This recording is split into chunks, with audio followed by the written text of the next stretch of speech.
What is the address of your emergency? Right in front of Buckeye High School. What is the problem? There's been a head-on crash. A car drifted in the other lane and collided head-on. It looks like there's several people hurt. What is your name? My name is Erhart. Hi, my name is Alyssa, and up until a few minutes ago, this had been the best day of my life. My friends and I spent the evening together at prom, and later at the after-prom party. This was really special for me, because soon we'd all be going our separate directions in life. Some would go to local college, some out of state, and some would begin their careers right away. After the party, we went back to my dad's car, and Matt brought out a bottle of Jack Daniels that he had stolen from his parents. He and Brendan started drinking and encouraged Megan and I to do the same. I didn't want to, and I know that I shouldn't have, but these were my best friends. We were just sitting in the parking lot, so what could it hurt? After an hour of talking, reminiscing, and drinking, we headed for home. I was driving my dad's car with my three best friends. Brendan was in the front seat with me. He had taken off his seatbelt to turn around and mess with Megan and Matt. I've known Brendan for most of our lives. He and I had grown up together, and he was my best. Oh my gosh. I think I just killed my best friend. I just took my eyes off the road for a second to text my mom that I was on my way home. Oh my gosh. Good morning, students, teachers at Buckeye High School. This morning's program is probably different than any other alcohol awareness program you may have seen in the past. Our goal is real-life exposure and an opportunity for you to experience the reality of the jobs being done by the emergency personnel assisting with this simulated accident. This simulation will be very real. For everyone's safety, please remain in your seats for all portions of this program. You'll be given an opportunity to inspect the vehicles and talk with the safety forces and victims immediately following the exercise. 158, respond to 3084 Columbia Road, two-car motor vehicle accident with multiple victims, unknown entrapment. 158 Medina, responding.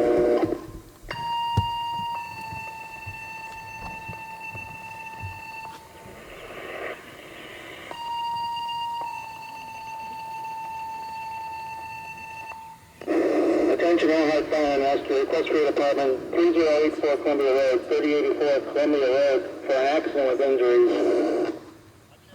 All 911 calls from Medina County are answered by the Medina County Sheriff's Office and are then dispatched by them to the local fire departments via radio.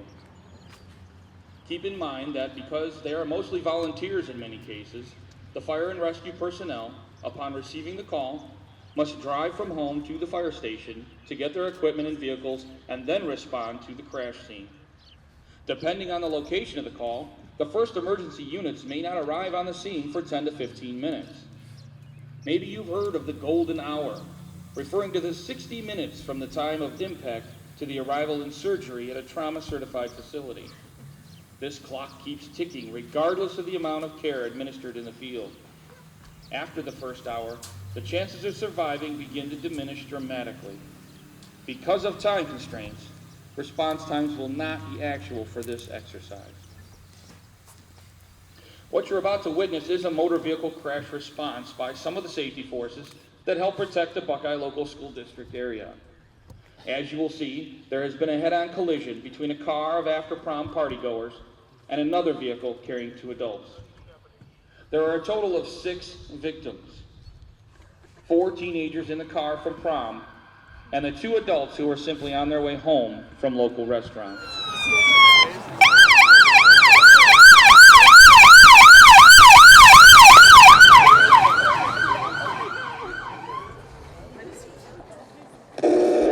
Medina, on scene, 3084 Columbia Road.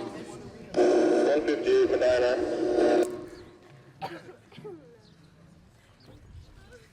Because the sheriff's deputy is usually patrolling the county roads, they are usually the first to arrive on the scene of a motor vehicle accident.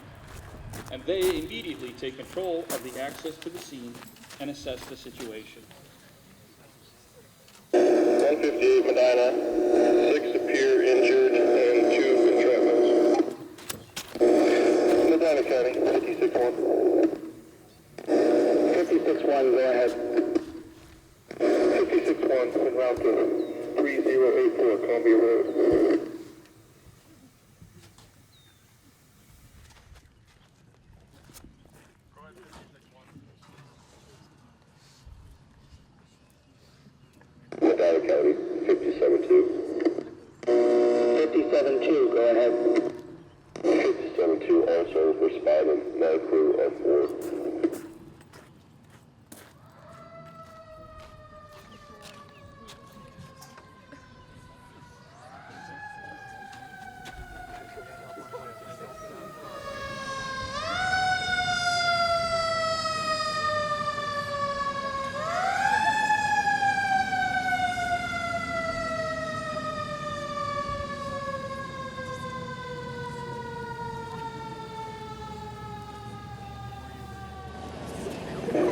Medina County, 56-1. 56-1, go ahead. 56-1 on stand. Unit 56-1 will be Columbia Road Command. So the Erhart, York Township Fire Department is the initial department paged out. Erhart's standard procedures are to send a fire engine, Unit 56-1, staffed with at least 2 certified firefighters, and an ambulance, Unit 57-2, staffed with a minimum of 2 state-certified EMTs to every motor vehicle accident. With the arrival of the first unit, a complete 360-degree scene size-up is done, and incident command is set up. The incident commander is then responsible to call for any aeromedical personnel, as well as any other medical mutual aid departments. If they need more resources, this could include ambulances, fire trucks, and/or manpower. In this specific scenario, a helicopter will be requested from Metro Lifeline, as well as Valley City Fire Department for an ambulance and Litchfield Fire Department for heavy rescue.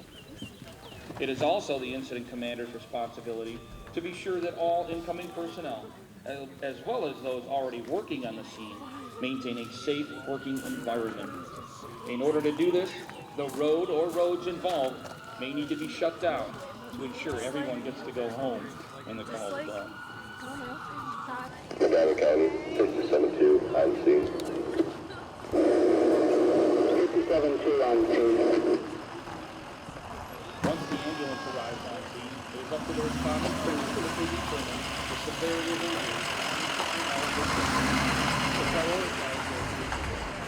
This prioritizing of injuries is known as triaging, and all life-threatening emergencies will be treated immediately. For example, a victim with head injuries may or may not be unconscious. That victim would take precedence over another victim complaining of an arm or leg pain. 2 EMTs will be sent to work on the front passenger of the prom car.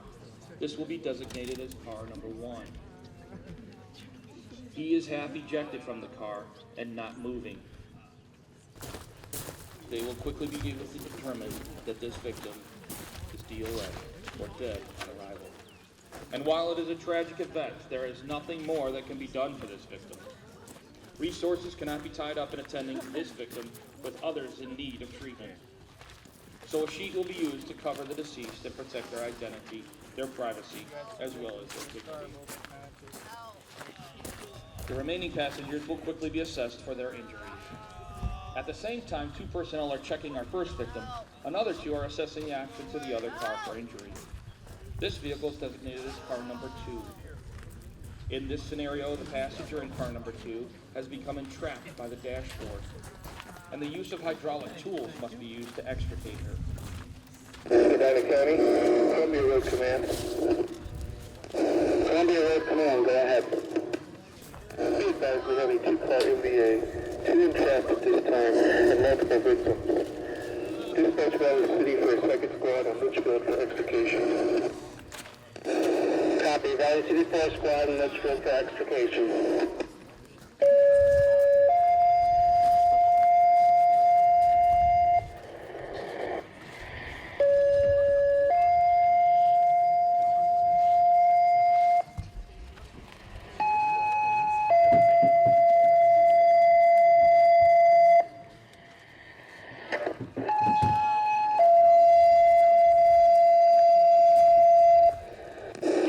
Attention Valley City Rescue, Litchfield Fire Rescue, request for departments, mutual aid Erhart, 3084 Columbia Road, 3084 Columbia Road, motor vehicle accident with injury, requesting 17-1, 41-2, 47-1. First page for Valley City and Litchfield. Medina County, Columbia Road Command. Columbia Road Command, go ahead. Dispatch Metro Lifeline for helicopter. Landing zone will be in the middle of the high school football field. Copy, Metro Lifeline for helicopter. Medina County, base 10. Base 10, go ahead. Medina County is now being crossed by waiting personnel. Copy, Valley City standing by awaiting personnel. Medina County, base 40. Base 40, go ahead. Base 40, also acknowledging will be ended shortly. Copy base 40, acknowledging the call.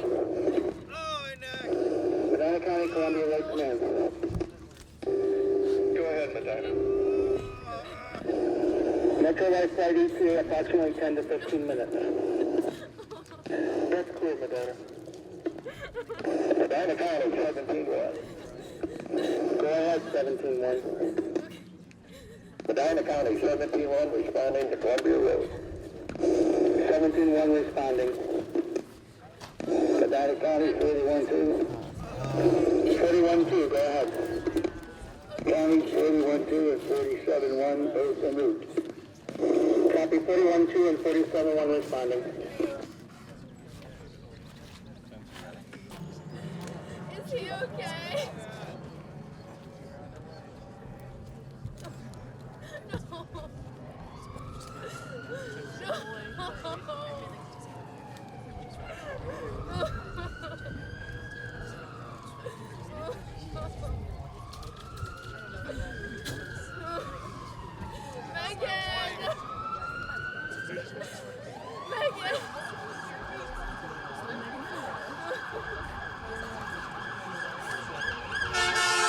No.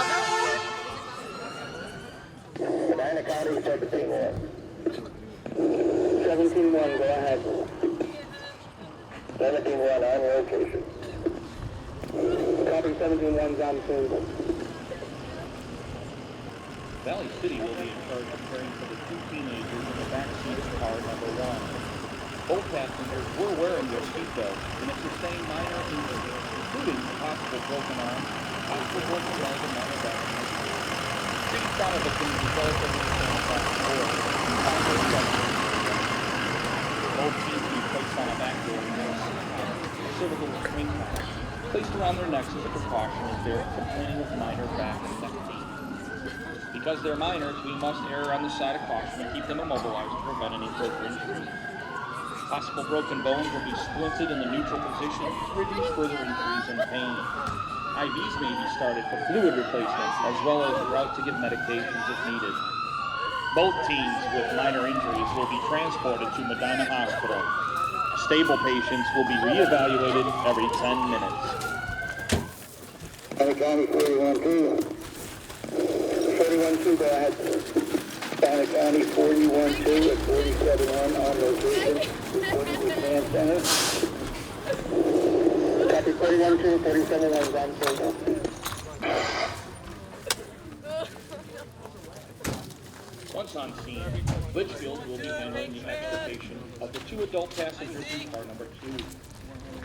Hydraulic tools are often referred to as the jaws of life and can be used to cut or spread the metal to create enough space to safely remove the occupants. The two victims in car number 2, who were both also wearing their seatbelts, have sustained much more serious injuries. There is a high level of concern for head injury, possible internal bleeding, organ injuries, and multiple broken bones. Both adults will be backboarded and seat-collared, as well as having a monitor placed, oxygen, splinting, and IV access. Critical patients must be reevaluated every 5 minutes. Erhart will be taking the passenger, once she is extricated, to the landing zone to meet with the aeromedical team.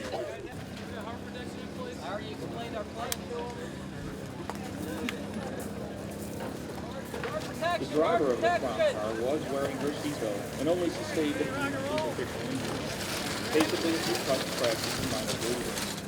She seems to be completely overwhelmed with what has just taken place. She appears to be confused as she stumbles out of the car and actually kicks over and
arrives on the scene, and after conferring with the sheriff's deputies and the fire department incident commander, will begin investigating the accident scene, as well as giving the teenage driver of car number 1 a field sobriety test.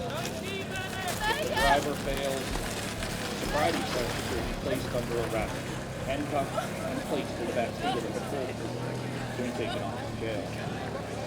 Remember, just because you're a juvenile doesn't mean the state patrol will not treat you as well. And now these are your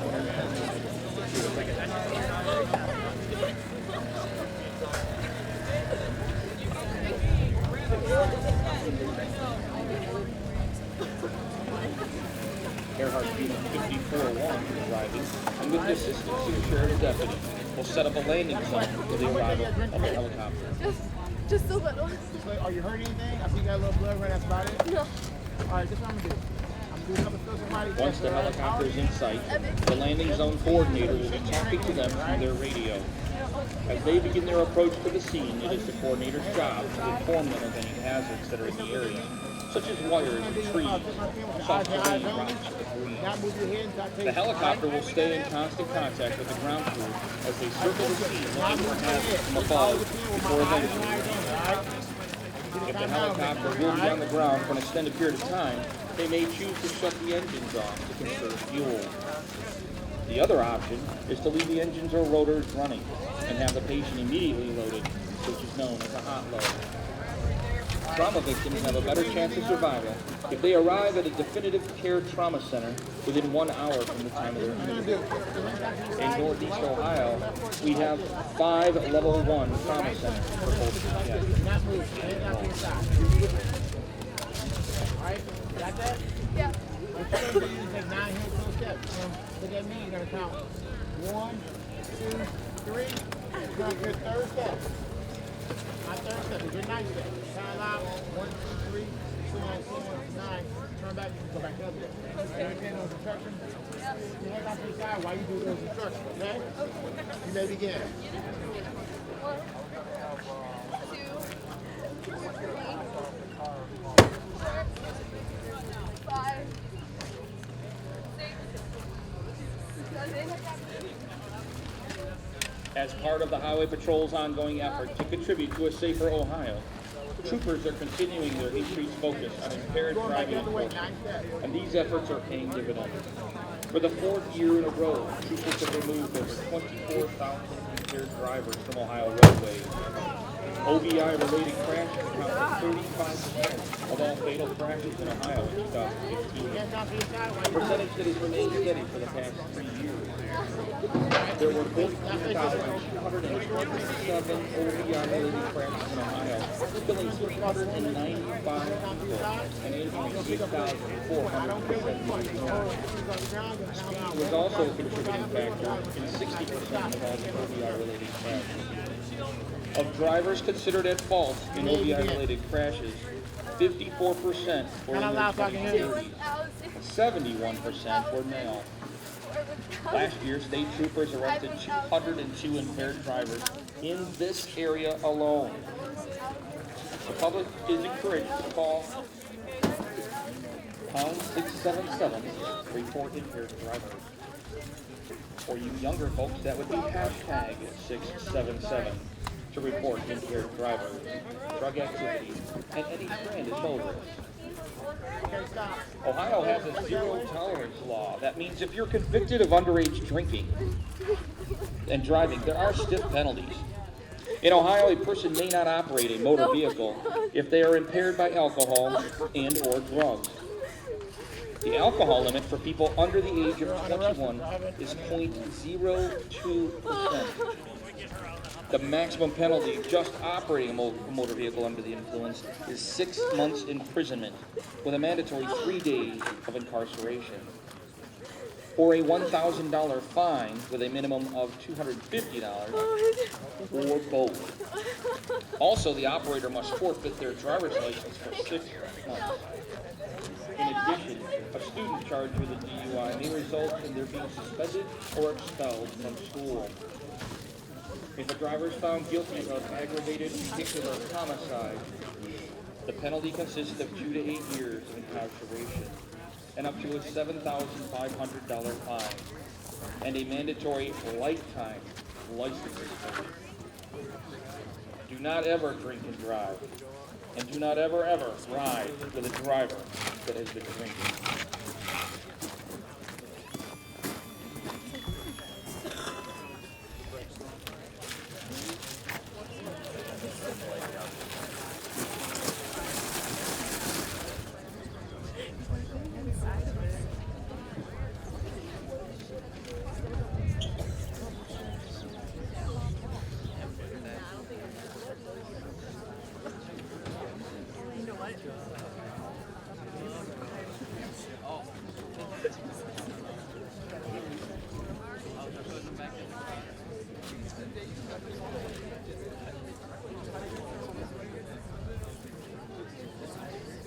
With the severest injuries, the adult passenger in car number 2 will not be airlifted, but instead will be transported by 57-2 to Medina Hospital to be stabilized, reevaluated, and then ground transported to a trauma facility. On a final note, this scenario was dealt with a driver that was alcohol impaired and a subsequent related traffic fatality. However, you could freely interchange alcohol impairment with drug impairment, or simply distracted driving. Many accidents happen while drivers are texting, dialing, answering, talking on the phone, applying makeup, messing with the radio, even attempting to eat while driving. These are all distractions we see on a daily basis, though at the wrong moment, it can lead to the same catastrophic consequence. Now, on behalf of the Buckeye School District Pre-Prom Program Committee, we'd like to thank the following agencies that made this program possible: the Buckeye High School Administration, the Medina County Sheriff's Office, the Ohio State Highway Patrol, Hook and Hall Towing, Bauer Funeral Home, Litchfield Fire and Rescue Department, Valley City Fire and Rescue Department, and the Erhart York Township Fire and Rescue Department. Lastly, thanks to each and every one of you for your attention. We hope this program has given you some insight into the cost and potential outcome of one very poor choice. Enjoy your final weeks at school, and please drive safely.